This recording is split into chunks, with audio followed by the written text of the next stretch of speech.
Hey everyone, welcome to JoJo's World. A good morning and a good day to you. A good morning. Welcome to a JoJo's World, JoJo's World Tour, the bit where we watch the other shows on this, our JoJo's World recap and discussion podcast, our JoJo's Bizarre Adventure recap and discussion podcast, I should say. Specifically about JoJo's Bizarre Adventure. Where today we are recapping and discussing the 4th episode of Castlevania, available on... Netflix. Stan. Nope. Hulu. Nope. Amazon Prime. The episode is entitled Monument, and I'm Liam S. Smith, one of your co-hosts. Nick Ballantyne, the other one of the co-hosts. And this is JoJo's World. Hashtag JoJo's World World Tour. Are we going on a world tour?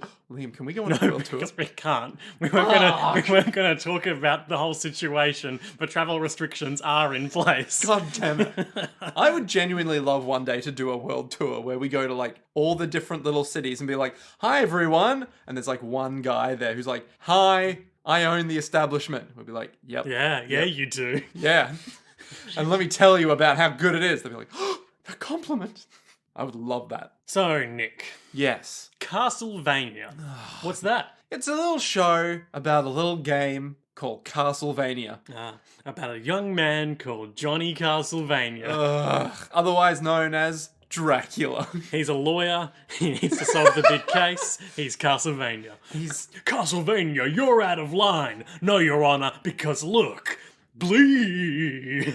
Because he's also a vampire. Oh, I get it. He just like hits his button and then everything magically turns into his castle. He's like, how dare you? You can't own this land. But Your Honor, this is my land. What? Hits the button. Everything starts transforming. We're in Dracula's castle now. All the demons start coming out of the walls. The judge is like, I thought this was my courtroom. I've been waiting for you to stop talking for so long so that I can read the synopsis. No. Anyway, continue with your precious podcast. Belmont strives to save Gresit from certain doom and comes face to face with a shocking truth. He does. Does he though? Yeah, of course he does. He's shocked. The shocking truth is there's a guy. Yeah, it's just pretty shocking. And he thinks the guy is another guy, but turns out it's not that guy. But he is related to that guy, but he doesn't agree with that guy. He's kind of that guy, but not really. What if the shocking truth is that Sypha can use magic? Oh, so it's not at all related to the big twist. No.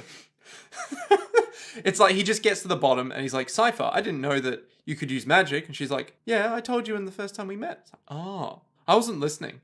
We skipped over that when we cut and pasted everything. Sorry. We just edited the episode incorrectly, so I didn't pay any attention. So there's a heap of torches in the night. We're getting right into it. Let's see if anything else we want to cover. No, I think Torches in the Night. We can start here. We can start with Torches in the Night. So all these torches in the night. Everyone...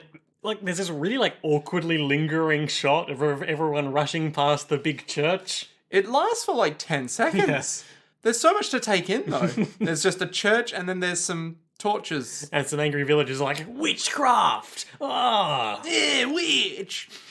And the bishop is inside in his big, dark church room standing at the altar? Pulpit. The pulpit? I think that's what it's called. The big dais bit. Yeah. Just being there like, I'm the bishop.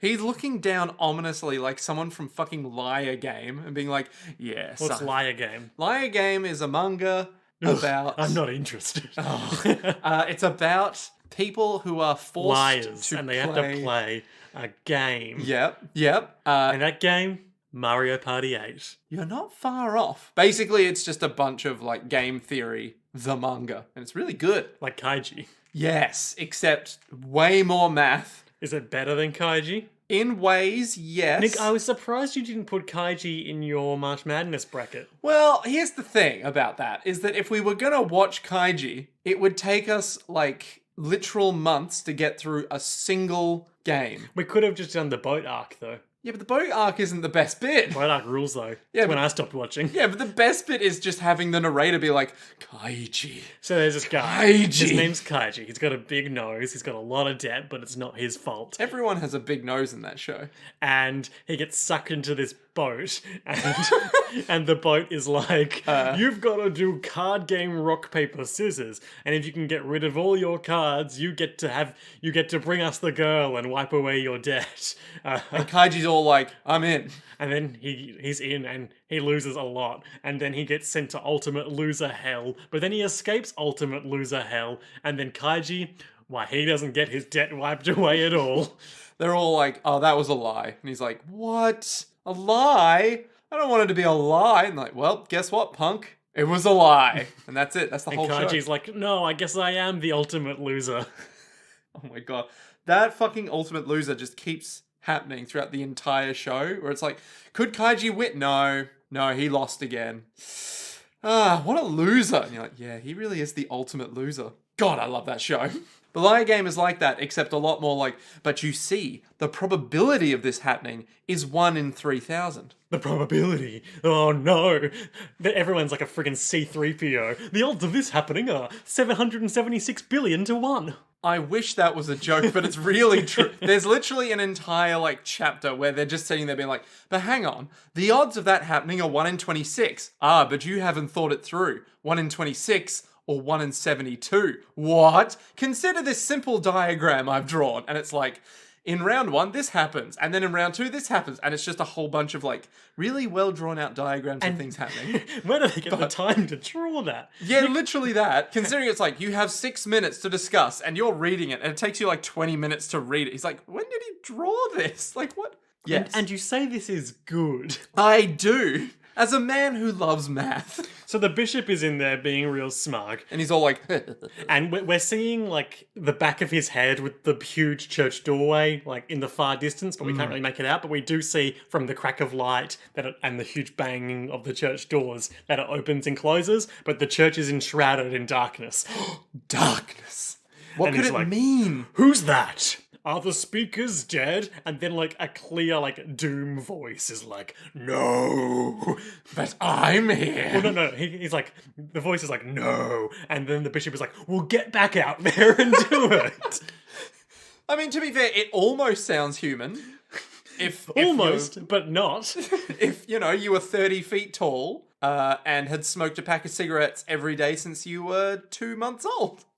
They have to die before the sun goes down for God stuff. Well, guess what? Sun's already down. What's up? I'm a big devil dog thing. A hellhound? I got, like, human hands, but a dog face with tusks and 5 eyes. He's like spider eyes that are glowing blue, big fangs, and like spiked teeth coming out from this giant dog Tuscos. mouth thing. A big old snout. He's got Who's a good boy? he's got like massive spikes coming out the back of his fur.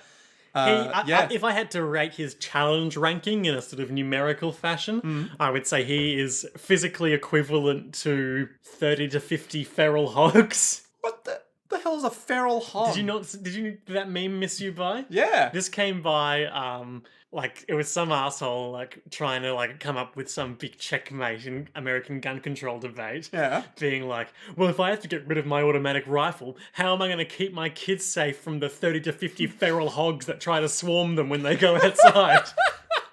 Okay. All right. So now all challenge ratings are, man, this is probably equivalent to about 30 to 50 feral hogs. Yeah, exactly. A true challenge. Oh my god, what? Yeah, I'll pull out the tweet for sociological purposes. Please, by all means, this anthropological find must be confirmed. See, first Google result when my I typed God. in 30 to 50. 30 to 50 feral hogs. Know your meme. Okay, so this was a response to a tweet from... This is what the podcast is now. So we have these tweets, you say? Jason Isbell says, if you're on here arguing the definition of assault weapon today, you are part of the problem. You know what an assault weapon is, and you know you don't need one. And then William McNabb replies, legit question for rural Americans. How do I kill the 30 to 50 feral hogs that run into my yard within 3 to 5 minutes while my small kids play? They're so fast and there's so many of them. They're so agile, lithe, and dangerous. What? What kind of... Okay, sure. That's dumb. Wow. So does this mean that it's been, shall we say, reappropriated for meme? And lib_crusher weighed in and said, hate when 30 to 50 feral hogs run into my yard as my kids play, forcing me to dual wield AR-15s as I mow them down. Oh, man. And now you know the rest of the meme. Oh, I'm so glad I know memes, you know? This is what our podcast is now. Like, legitimately, if I was living in the 1800s, I would be a much sadder human being for not having memes. Yeah, Richard Dawkins hadn't invented the term yet. Oh, man. Just imagine what it'd be like. And, of course, Monsoon, the North Wind or whatever the fuck he is, would not have perfected the explanation of Richard Dawkins' definition of memes by Metal Gear Risingly exclaiming, memes! The DNA of the soul! Classic. And I guess just the real takeaway that we should all just meditate on for a little while. Why are you folding your legs? Why are you... My legs have been folded this whole time. Oh my god. Palming my hands together as if in prayer to be thoughtful. Is that Metal Gear Solid 2 was prescient and accurately predicted an age in which digital information was manipulated to manipulate the lives and thoughts of people in society. Almost as though Kojima's a fucking genius. Almost as though last year he released a game about people being shut up in their own homes and not being able to touch anyone else. And now that's the life we all live. We're not talking about that today. Moving on. Is this entire podcast Nick and Liam attempt to skirt the event? Pretty much. So anyway, So the this big devil guy- dog. Yeah, this guy is all like, what? You cannot be in the house of God? You're a big hellhound. Your god is not here. This is an empty box. What? Of course he's here. I've been a good boy for God. You've been a bad boy for God. Are you going to see the new Bad Boys movie, Bad Boys for God? It's got a Blues Brothers style plot where they have to save the nunnery. Ah, classic. They arrive and they're like, yo, what up, bitches? You cannot say that. Smashes them with a ruler. And what's the Will Smith guy's like, fucking nuns. Hey, so sorry. He can't help himself. He's real bad. Fucking nuns. I'll fucking murder them all. Nah, man, keep it cool. He's like, your God's love does not unconditional, for you see, he does not love us, and nor does he love you. Your life's work would make him puke. I like to imagine the image of God puking. Just being like, bleh. Oh, look, a new species of animal. Could God set in motion a series of events? Hang on, no, scratch that. Could God do a puke so big that even he couldn't clean it up? That even he couldn't hold it in? Ooh, a logical question. Well, I mean, I don't know if I can answer this. I'd need to do a philosophy degree to really, thank fuck we're not doing that. It's like we wake up one morning and we're like, hey, what if we discuss philosophy on the show? And then we just end the show. But I'm the Bishop of Gresit. That doesn't mean shit. She was a witch. We had to burn her. Is that what you tell yourself? A nice little lie in the house of God? No wonder he has abandoned you. But we love you. Give me a smooch. No, don't smooch me. And then he lifts him up, and we see, we cut down to his feet, the bishop's feet, as he drops his cross, and then big plumes of blood. Yep. He's lifted up by the scruff, I imagine. Not at all by the spine. And he's given a big smoochy kiss. Imagine your dog, except, instead of coming up to you and licking you, he's, devouring you. Imagine eating you. 30 to 50 feral hogs. Coming at you fast, and you're not equipped And you with don't have your AR-15s. two AR-15s, akimbo, ready to go. This is how fucked this priest is. The bishop is dead. That's a wrap on Arsehole Bishop. Yeah. Let's flash back to some of our favourite arsehole. Actually, I think he's in a flashback in the start of season 2. It's tearing up Lisa's house. But let's flash back to some of our favourite Bishop of Gresit moments. Dun, dun, dun, dun, dun, dun, dun, dun, dun. So we had the moment where he was all like, she must burn because she's a witch. And the moment where he was like, I'm giving you a gift, Belmont. You must leave town. That bit when he was all like, I won't judge you for your enjoyment. That bit where he's like, Wait, what? Yes, he will. That's his whole thing. What? No, with the guy, the mayor of the town. He's like, Oh, yeah. I wouldn't judge you for that, mayor. Right. But perhaps God would have a different opinion or something. I don't know. I like how you. What does your impression of him remind me? Oh, your impression of the Bishop of Gresit reminds me of Tom Hardy's Bane. What? You mean Deckard Cain? No, Bane. No. They have the same voice. I don't. Deckard I Cain. haven't seen the new Blade Runner. No. Not Blade Runner Deckard Cain. Deckard Cain from Diablo. I haven't done that. Okay, so in Diablo 3, Deckard Cain, who is like the old man. Is he voiced by Tom Hardy? No, but he sounds almost exactly like Bane if he wasn't wearing the Anyway, my mask. point is that your impression of the Bishop is like, no, Trevor, you merely adopted the darkness. No, see, I knew God from the very beginning. Yeah, exactly. Stay a while and listen. That's it. That's all you need. Okay. So we've confirmed that Deckard Cain was the priest of What's the name of the guy in Blade Runner that I was thinking of? Decker. Okay. I can't remember what his actual name is, but it's Decker. And he himself is a Blade Runner, born from the ashes of time immemorial Shut up. to find the dudes that aren't human, the not unicorn. And then we cut to like stained glass windows of Jesus watching on mournfully. Yeah, which is very ominous. And then we pan up even more, and there are demons on the church flying away to murder everyone in Gresit. Meanwhile, Trevor Belmont is still running through alleyways. He's breathing heavily now. We get some good moments of him being like, oh god, I'm fucked. And some randos are like, where is he? Let's get him. Oh, he went that away. No, he went this away. Hey, small child, have you seen where that man went? And then the small child, who is Giorno Giovanna, points, and the grass has grown up over Trevor, allowing him to catch his breath and survive. And that's why I, Giorno Giovanna, want to be a vampire hunter. Etc. Like my grandfather before me. And so we open. Oh, no, my father before me. My father? grandfather died. Wait, no, because Giorno's father was Dio. But it was also Jonathan. Ah, I see what you're saying. I see what you're getting at. Weird. Still weird. Giorno is the synthesis ending of Mass Effect 3. But wasn't the synthesis ending the only ending? No. Oh, okay. No, that was never the case. Oh, okay, never mind. I thought the whole point was that no matter what you picked, the ending was always the same. So what the point is, no matter what you pick, the animation was always the same, which was a different coloured beam of laser that shot out. Okay. But then they did a patch and added like some more variations. They added a patch that added more variations. Yeah. It was still bad. Yeah, that sounds terrible. I'm sorry, Mass Effect 3 people, for reminding you of this obviously traumatic event. Do not talk about the event, Liam. So Trevor runs into a big town square and there's a bunch of guys being like, oh, well, what's all this then? You came to the wrong square, big boy. It's hip to be a square. Someone is like laying down newspaper everywhere like, oi, you ever heard of Huey Lewis and the news? I don't understand what this bit is. What's American Psycho. Okay. And Trevor's all like, no, I don't think I have. And they're all like, well, they're really good.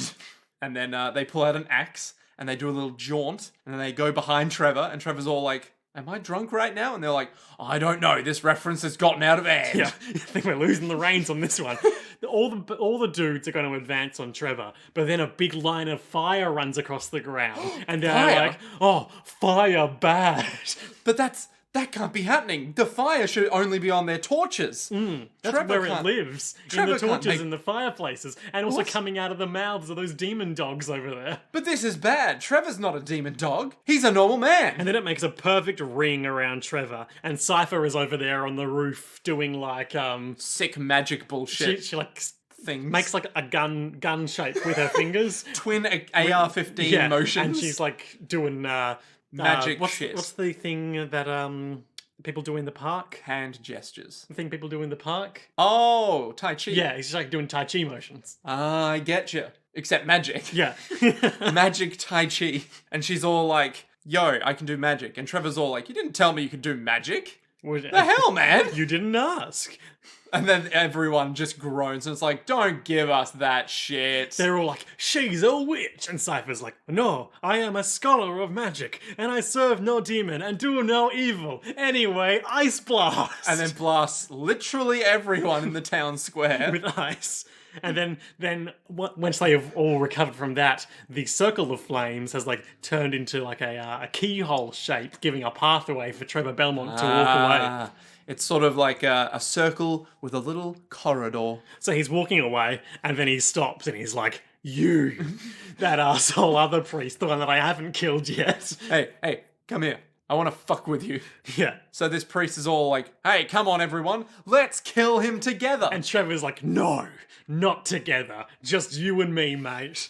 Look, you can get others to do your bidding, but you're probably a little shit alone, aren't you? Yeah. You're real powerful trying to get people says- on your side. I was quite taken by this quote, so I wrote it down. He said, you're very big at telling other people what to do. Yeah. It's like, And he is quite a large man, too. He is a large man. It's just like, it's one of those things that's like, pretty fucking rich not to fight me on my terms and have other people do your bidding. And Trevor does that thing where he like throws his arms like to his side, and so that his palms are facing gladiator upwards. style. He's like, have any of these people ever seen a priest hold a knife before? And then we cut to the crowd as they're murmuring, and we saw in the subtitle it was like, a priest holding a knife? Yes, such insolence. I just love that it's like, no, not in this day and age. Insolence in this economy? My God, we can't have this. Come on, fight me, priest guy. Come on. The flames go away and he's all like, come on, guys, let's fight him together. And Trevor's like, no, fight me alone, you little bitch. You got no problem lying to the people. No problem turning them on innocent speakers. And Trevor's, tearing him a new one and being like, yeah, no, it wasn't me that brought about the demons. It was you killing that quote unquote witch. And then everyone's like, this guy has a pretty good point, doesn't he? He makes... Oh, man. Can't believe this is a charismatic aristocrat owns liberal priest. Fucking Jesus Christ, okay. There's a really good video that parodies those sort of dumb like Ben Shapiro argument things. Yeah. Where it's like set in a university lecture hall, and the subject they're arguing about is like a fictional children's book called like Mr. Mouse's Special Afternoon Tea or something like that. And the one quote that always sticks with me is the it's all parody, but this quote-unquote student who's getting quote-unquote owned says, like, if Mr. Mouse is a special mouse, and the guy who's playing the arsehole keeps butting in going like, define special mouse. Yeah. Define special mouse. Yeah. That phrase really sticks with me. So if I ever start shouting define special mouse at you on the podcast, that's what that is. This is the safe word now. This is just me explaining memes the episode. To be fair, it could be far worse, Liam. It could be me explaining memes. Do not explain the meme. Define special mouse, everyone.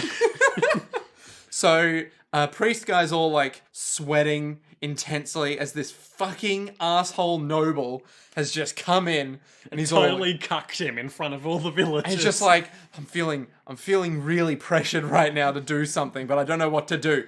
And then all the villagers just start stabbing him Caesar style. And Trevor's like, well, all right, I'll let them do that, I guess. Just after he had just done a big rant about how they were all innocent. A big rant about how, I mean, these poor sheeple are being caught into your web of words. Are being caught into your web of words. They shouldn't do that. They should think for themselves, shouldn't they? And then they all start doing exactly what he says. Yes, do what I say. I'm Trevor Belmont. Excellent. I'm going to go this way now.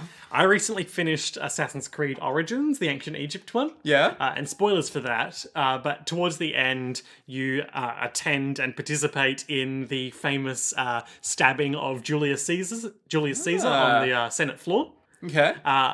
But the way that they positioned their character models for, the famous, like, et tu, Brute element of that assassination. Yeah. Brutus is definitely stabbing Caesar right in the dick. It's just like, literally just, shing. Like, his arm goes down to, like, his thigh, and then it cocks up and is hitting him, like, distinctly below the belt in his sash. So, Et tu, Brute, you too would stab me in the dick.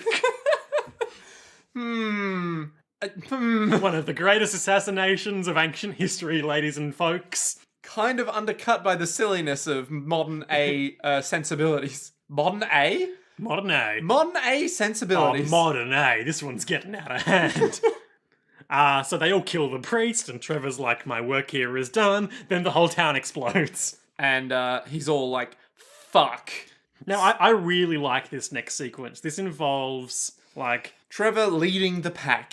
Yes, but what it involves that I really like is it's that sort of folklore stuff about, like, salt bad for demons, and holy water's obvious, but it still counts. Consecration. Yeah. Yep. Like, I'm really into, like, that sort of, like, you know, like, fairies are repelled by iron and things like that. I like it when that stuff shows up in fiction. No, it's good because then you have fun rules that they don't really mean that much. We all know rules are really fun. Guys, doesn't everyone love math? I love math.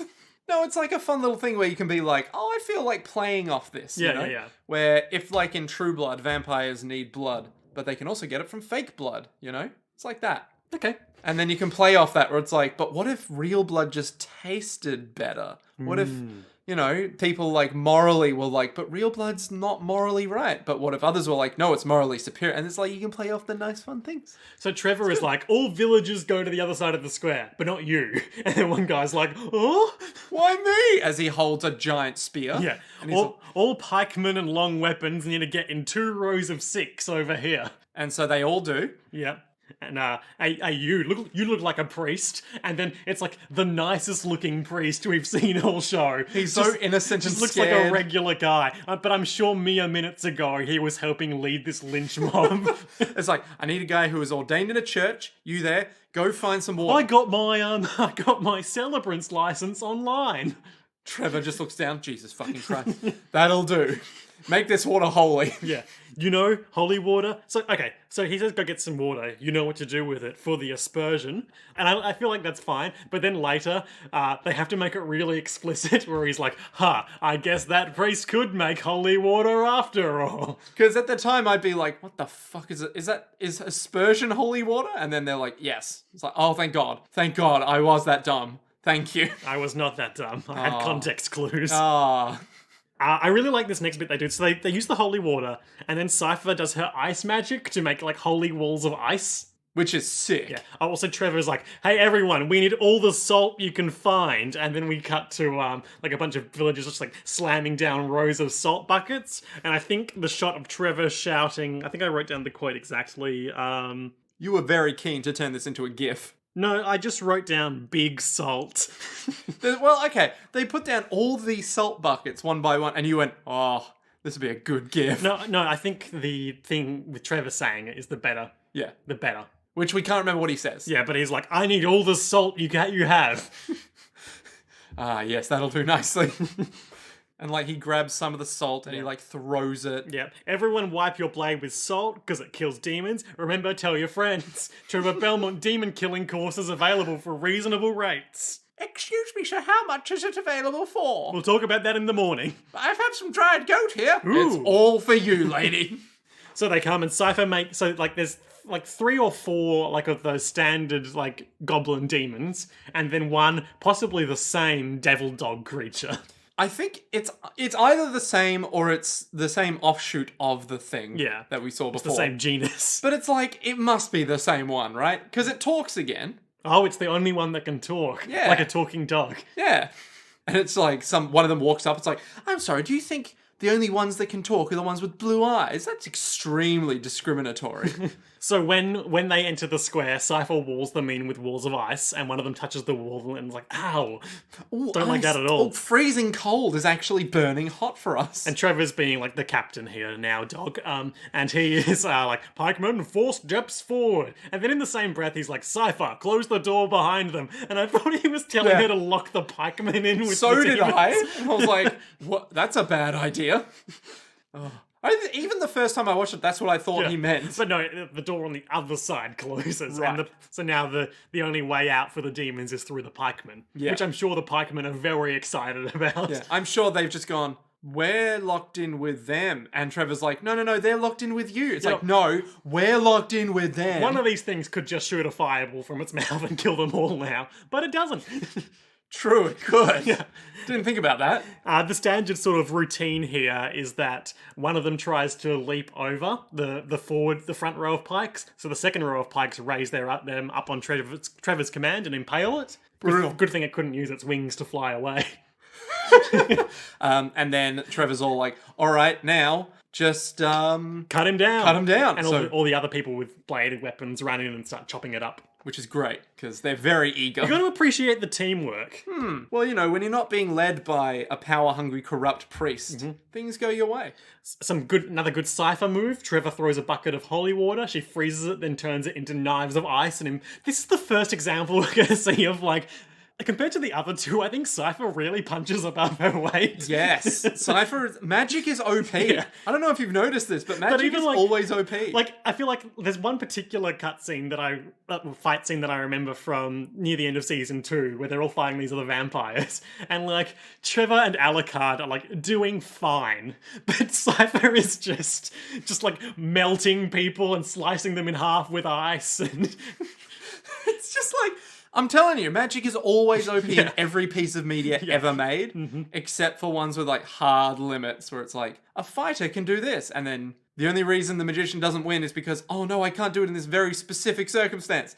In here, no, just more magic, more good. Trevor does a big cool whip and a demon explodes, and he's like, it's consecrated. For killing demons. And vampos. For killing vampires? Oh, that might come in handy. Oh. So, there's some more sort of fights, the swords are cutting, and Sypha at one point, crushes one under a big rock of ice. And we're all yay, the good guys. Then yay. the big one comes at Trevor, and Trevor's like, oh, no, and then Sypha's like, I got this. She's over, on the side, with a cocktail on a recliner, just, raising one hand lazily, yep, and then, big spikes of ice shoot up through the ground and impale the big guy. And he's all like, you don't think you can win, do you? In his big evil voice. Which is probably more you don't think you can win. There's an army of us. An army from Hair Whip. Whip, and he explodes. Yeah. It's consecrated. We did it. Demons and vampires. Oh, okay. Yeah. Where can I get one of those? Well, that's the thing. You can't. It's a Belmont family. Well, if you have a priest over there who can consecrate the water, surely he can consecrate more weapons for people. No, he asperges Or do you the have water. to consecrate the weapons when you make them? Ooh. I don't know. It feels like it must be when you make them, surely. Otherwise, it's cheating. Yeah, otherwise it's cheating, right? Because otherwise the salt would serve no purpose. Well, not if you didn't have a priest around. But don't... Okay, so clearly Trevor does still believe in God in some way because he acknowledges the power of a priest to create holy water, which has a tangible effect on demons. Yeah, but that's not saying... He doesn't believe in the institution of the church. Yes. Okay, we got there. Yeah. This is a nuanced but acceptable line of thinking. Anyway, they're all like, we did it, and the floor collapses beneath them. Now, this is one of my problems I have with this show, is that the floor collapses a lot. This feels a bit like, oh, we're running short on time. We need to get these two into Alucard's room. What's the quickest way we can do that? Well, what if it was underneath Gresit? Well, it already is. Oh. What if the floor just gave way for no Collapses. reason? Yeah, right? All right, and they fall. Literally nothing has happened to instigate this and they just fall. There's a bit of good platforming here, which I quite enjoy. There's a bit where the floor is giving way beneath them again, and Sypha does a running fast spell to escape. Which is great. Yep. Trevor and jumps, and they're both on big clock cog. I think there's always a clock tower themed area in Castlevania games. Yeah, I think it's always Dracula's castle, right? No, but there's the whole castle, and there's always a clock tower area. Probably. Something to do with Dracula's castle, probably. Sure. Thanks. No worries, man. This is what I'm here for.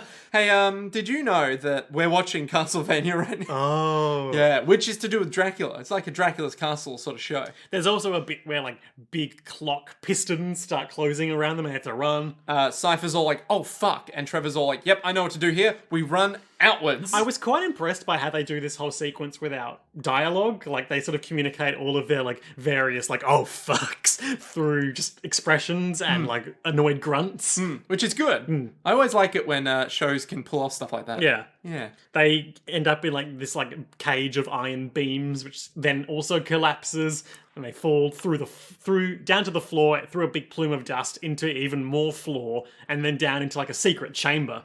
So, alright guys, it's me, Trevor Belmont. Today we're speedrunning Alucard's subterranean catacombs. What you gotta do is, if you time your falls just right, now you're gonna take a bit of damage doing this, so make sure you have your Estus flask. If you time your falls just so, and hit just the right spots, you will not take lethal damage, and you can skip the whole dungeon and end up down in the boss chamber.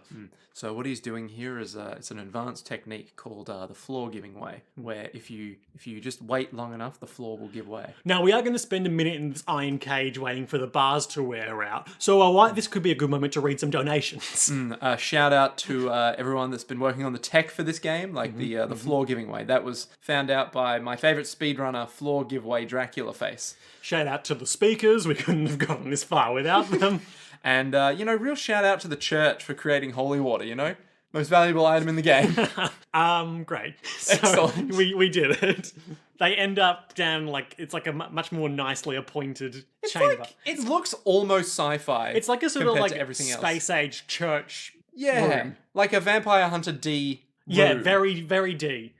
It's got like little like almost neon lights or like fiber optic looking things on the floor. And the coffin on the big altar in the center of the room, Which is has, just floating has there. like sort of space-age gold lines running across it. Everything is like sleek. And Trevor and Sypha are there being all like, the fuck is this shit? And they're walking forwards down this big red carpet, and then Trevor steps on a pressure plate, which And I guess is like Alucard's like alarm clock or like proximity alert thing, because it doesn't activate any traps or anything, it just wakes him up. And in true Bart Simpson fashion, Trevor immediately goes, I didn't do it.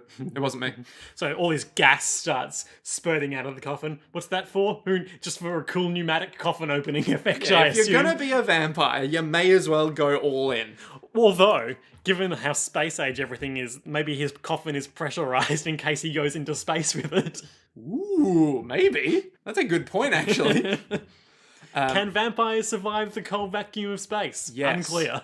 Yeah, confirmed. But there's plenty of sunlight in space too, though, so you've got to be careful of that. You're right. There is sunlight in space. Ooh, I didn't think that through. So the coffin lid sort of slides off dramatically, falls to the ground, and then out floats. He floats out, classic Dracula style, with like his arms crossed, and His just hair flowing. that thing where like he's rigid like a board. He's light as a feather but stiff as a board, and he just goes, ooh. He's shirtless. He's got a big scar in his chest that his dad gave him. You were loving it. You were like, oh yes. No, I wasn't. Oh yes, here we go. He's floating. I love floating. And he just sort of floats nearby, and Trevor's all like, shit. I know what that is. This is the Messiah under Gresit, the man who will save us from Dracula. Nah, I call bullshit. That's not him. So basically, Alucard's like, "Hey, I'm Alucard." No, he doesn't say that, But we know he's like, Alucard. "Hey, who's you? Who are you?" And Sypha's like, "I'm here to find the sleeping soldier." And what about you? Oh, I'm just a guy. I'm Trevor. So, can we just point out, Alucard goes, who are you people? Sypha goes, I'm looking for the sleeping messiah that's been down here. And Alucard just brushes it off and goes, great. And why are you here? Well, Do you have sense? Alucard knows the story. I guess. Trevor's like, "I fell down a hole." Wow. I'm blown away by how humans have evolved. These guys are like fire and ice. Oh, I get it. Because Trevor is too hot-headed for his own good. And Alucard is a psychopath. Alucard is a cold-blooded, literally psychopath. No, he's not. He's just reserved. Oh, he's definitely cold-blooded. Is he any-blooded? Ooh. Yes, of course he is. We see him bleed. Okay. Yeah. So anyway. So they're like, "Oh, yeah, Dracula's attacking everyone. We're looking for the guy who can help us deal with that. And do you also believe this, Trevor?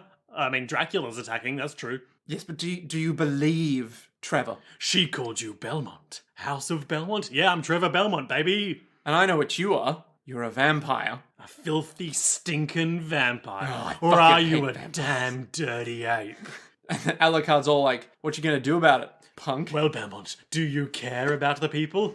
I didn't used to care, but then I answered the call as part of my hero's journey, and now I care. You can tell by how I shed that cloak that symbolized my rejection of my legacy. And now I'm here to fuck you up, Alucard. Oh yeah, because he's like, oh yeah, I can see his fangs, he's totally a vampire. No one knows what Dracula looks like. I love that line. Yep. But I know that this looks like Dracula's castle, and he was sleeping in a coffin, so he's probably Dracula, so I better kill him. Sypha's all like, no, this is the sleeping messiah we've been waiting for. And Trevor's all like, nope, it's a vampire. What kind of messiah creates mechanical death traps for an uninterrupted nap in a stone coffin? Those traps were not for you. Well, you didn't tell them that. Alucard magically just like gets his sword from his coffin. Yeah, so this is a thing he could do in the video games too, I believe. He would have he could Throwable sword? No, he could do like a telekinetic sword technique where it would hover next to him. Ah, classic. Yeah. There's a lot of good references in this show. So he's got the sword and he's like, and you, are you truly a Belmont or merely some runt in a family crest? And then Trevor's all like, what the fuck are you saying? There was some line about floating vampire Jesus, didn't really Yeah. that was spectacular. And then Alucard's like, you have nothing but insults, you tired whip to face. It's like, fuck me, alright, we're doing this. God, then they fight. Cool fight scene. Choreography is dope. Yeah, good like whip on sword action. There's Well, one really good bit where Trevor whips down below and then Alucard jumps into the air. Trevor like has a little smirk, pulls back on the whip, he and like then curves it in mid whip. curves it mid-whip into the air. Ah. And then it slaps Alucard and it's like, oh, yes. Big whip. Good Good whip. times. So good. There's Then, a lot of hits. Eventually, Alucard, Trevor wraps his whip around Alucard's sword, but then Alucard is too strong with his Dampier strength, and he pulls the whip out of Trevor's hand, and Trevor runs forward, pulling his own sword. Now they're having a sword fight. It's also fucking sick. Alucard has a very classical fencing stance, his hand behind his back upright, and he's just moving around, and Trevor is just going ham. He's going for it. They are locked swords at one point, and Trevor is like, okay, I need to get out of this because he's gonna defeat me. He's Let stronger. me think back to all of my fighting lessons I've learned. I've got a good idea, and he knees him to the balls. And that's the culmination of that thing in episode 1 Yep. 2 we were talking about. Yeah. Yeah. Um, And it's a good joke and we all laughed out loud. and then no one laughed, and And Alucard no-sells it and he's like, this isn't a bar fight. and then he just like pushes him away. Oh, then Trevor headbutts him and that works. But then Alucard does like a big knockback attack and then the big leap towards him and they're fighting again. Another good reference is Alucard teleports. Oh yeah, He does turns like purple yeah, and does like shadow step, like kept you waiting, huh? yeah. Oh no, that's not it. What? I What? mean, nothing personal, kid. Yep, he like shadow steps away and then appears behind Trevor. Trevor's all like, woo, I know that trick. Yeah, they do a big sword clash, and Trevor's sword breaks, but Alucard's bleeding. Ooh. And then, it's, Trevor, did he do it? Can he win? And then Alucard just punches him really hard in the nose. And just immediately jumps on top of us all like, I could rip out your throat where you lie. And then Trevor's all like, yeah, but I'd shank you through the I heart. got a stake on your chest. There's a stake on your chest. And he's all like, that's great, but...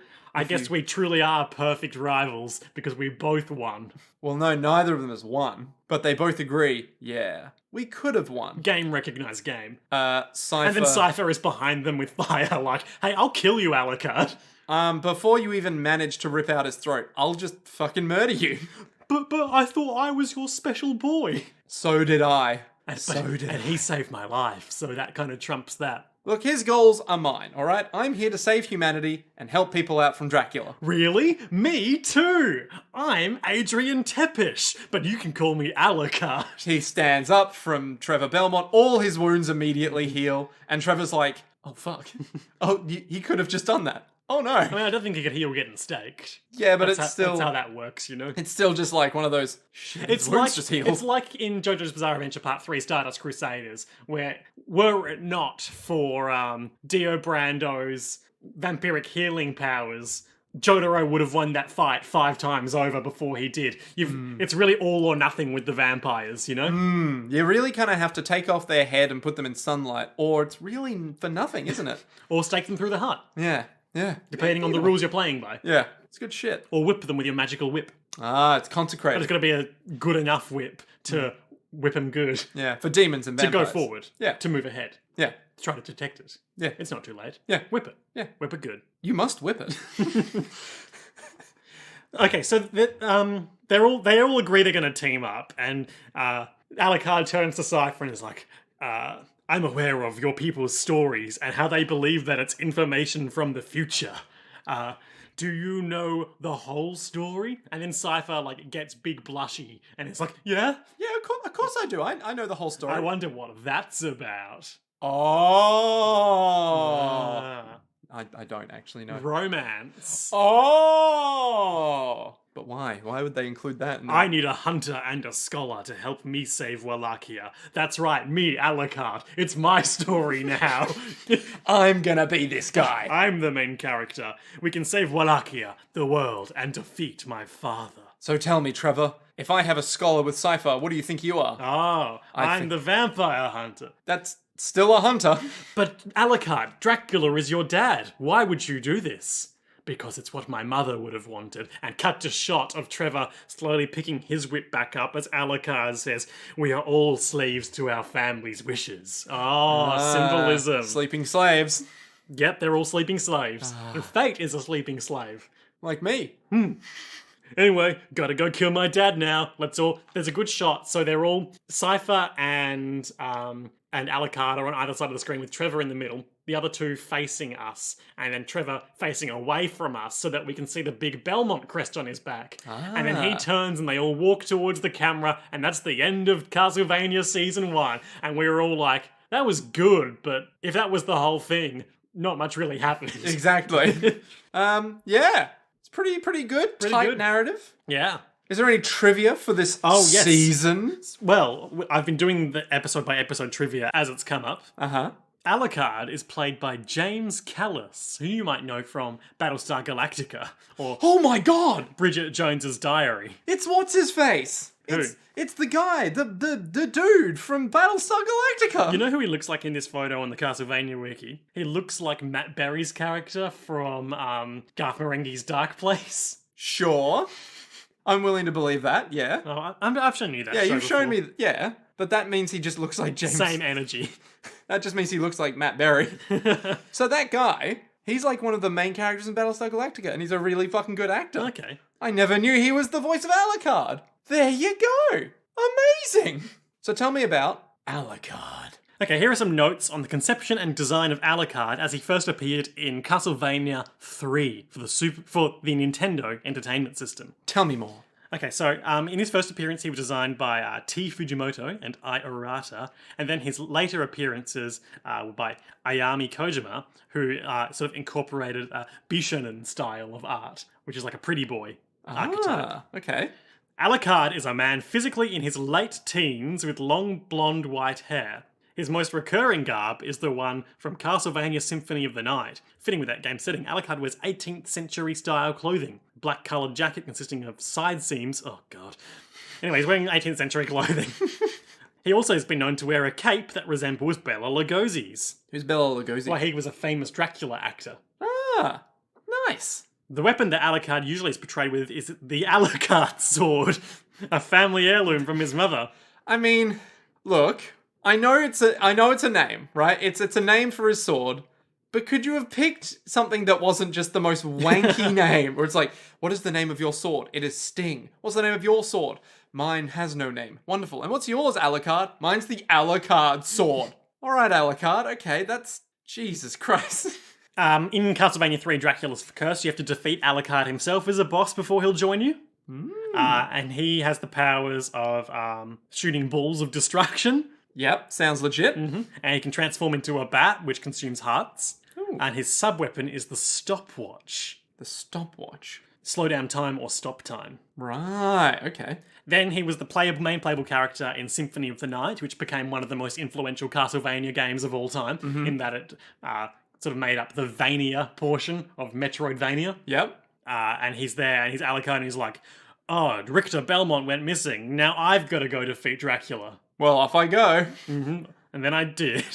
And then he does. Yep. Really, the plots of these games are not that difficult to wrap your head I around. don't think he's actually defeating Dracula in that. I think he's defeating people who are trying to revive Dracula or something. It doesn't matter. Okay. He's also in the modern day Castlevania games, where we were talking about Soma Cruz, the man who is the reincarnation of Dracula. Yep, that crazy, there are different fighting game characters. Yes. And Alucard, dresses like a businessman. Oh, a Japanese government agency member. His name is, his alias is Genya Arikado.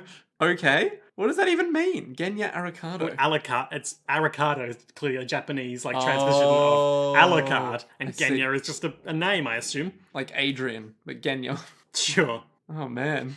That's ridiculous. He looked so formal as well. He was like, yes, I'm here to come in for the job. It's like, great. This is not a black tie job. And why are you insisting on being interviewed at night, sir? Look, don't even question it. And why have you brought us to the symphony for your interview? Look, ignore my sword and ignore the backdrop. Although his true origin is heavily implied during various cutscenes, Arikado's identity is never openly revealed within the game. For example, Yoko Belnades almost says his real name before correcting herself. Huh, that's interesting. That's stupid. Oh, man. He's got the power of the sword familiar, which we were talking about earlier. The summon sword ability. Which is just... A sword which is free will and generally attacks on its own without being wielded in its owner's hand. Nice. So is that his sword or is that a different sword? I think it's his sword. Okay, alright. I'm down for it. So I did a bit of research about this, and by research, those of you who follow the JoJo's podcast Twitter may have seen some extensive retweets about various bits of media where people realize that various anagrams for Dracula are Dracula. Yeah. But obviously, Alucard being Dracula backwards is the big one. First used in the 1943 film Son of Dracula. They made the name Alucard by spelling Dracula backwards. I'm impressed. You can't make up that kind of creativity. Could you imagine living in that time and being like, Alucard hadn't been made up yet? Like, Dracula had, Son of Dracula probably exists in some media, but Alucard doesn't exist yet. You've opened the floodgates for everyone to just go, what's King Kong backwards? Just imagine the sheer creativity. Creature of the Black Lagoon backwards. Yes, the Nugal Rayter. And here's me trying to do the same thing with Frankenstein and failing miserably. It's like every single movie producer at the time. Quick, what is every single English word backwards? That's going to take a long while, boss. I don't give a shit. In this film, Alucard is the son of Count Dracula, king of the vampires, making himself the prince of the vampires, though he's later revealed to be Dracula himself. What? God fucking damn it. No one knows what Dracula looks like. In the film, Alucard is a middle-aged man invited to the United States where he meets Catherine Caldwell, a woman who secretly dates and marries him. However, her jealous boyfriend, Frank Stanley, attempts to kill Alucard, but the bullets pass right through Alucard and hit Catherine. Because, of course, that famous vampire power is bullets go through them. Yeah, well, when you're a creature of the night. News of the incident reaches Professor Laszlo, who immediately suspects that this may be a case of vampirism. Meanwhile, Alucard turns Catherine into a vampire. When confronted, Catherine says she still loves Frank but wanted immortality, and tells him how to destroy Alucard. Frank sets Alucard's coffin on fire, killing him. Wait, what happens to Catherine? I gotta say, based on how this Wikipedia synopsis sets out the plot of this movie, Alucard sounds like the good guy.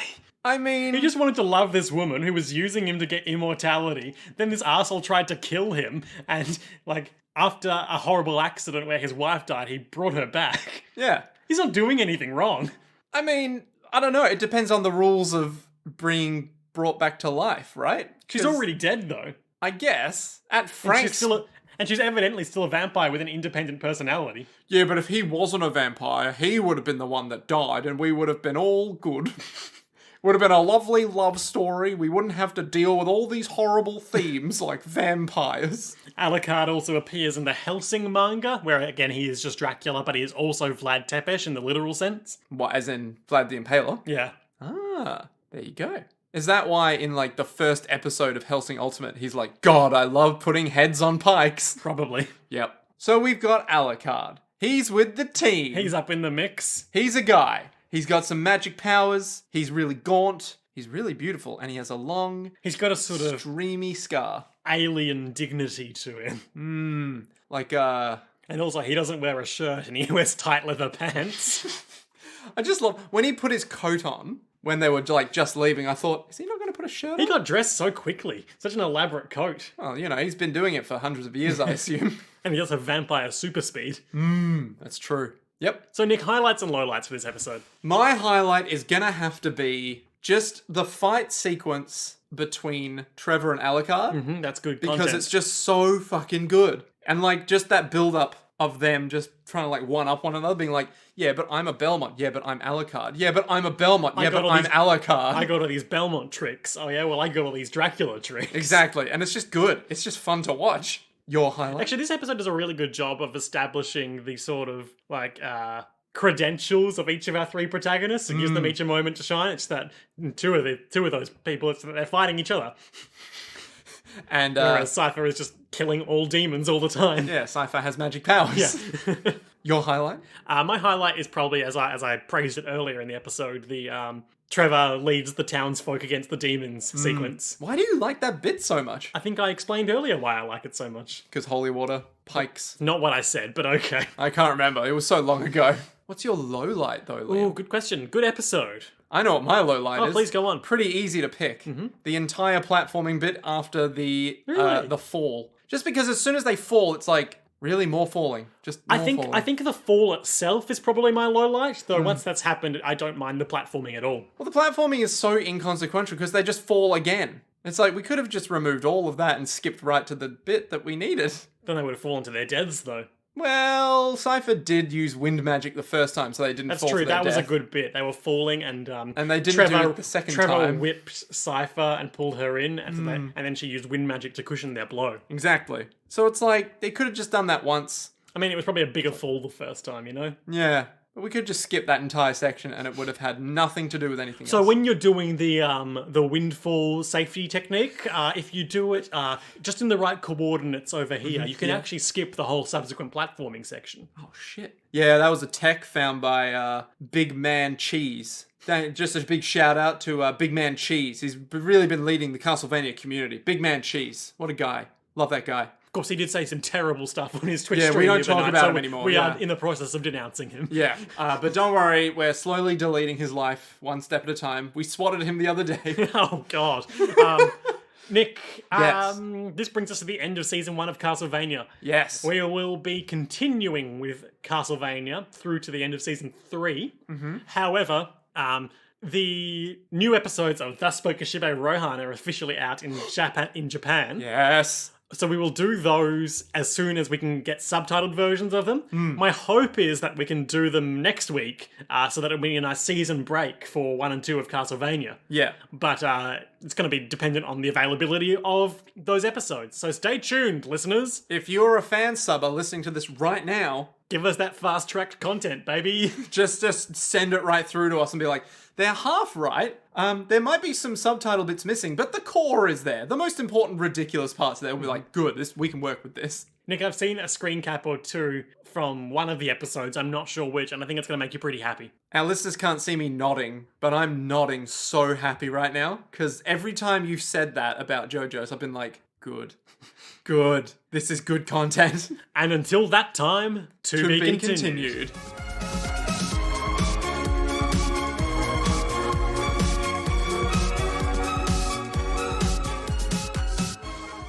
アリーベ・デルチ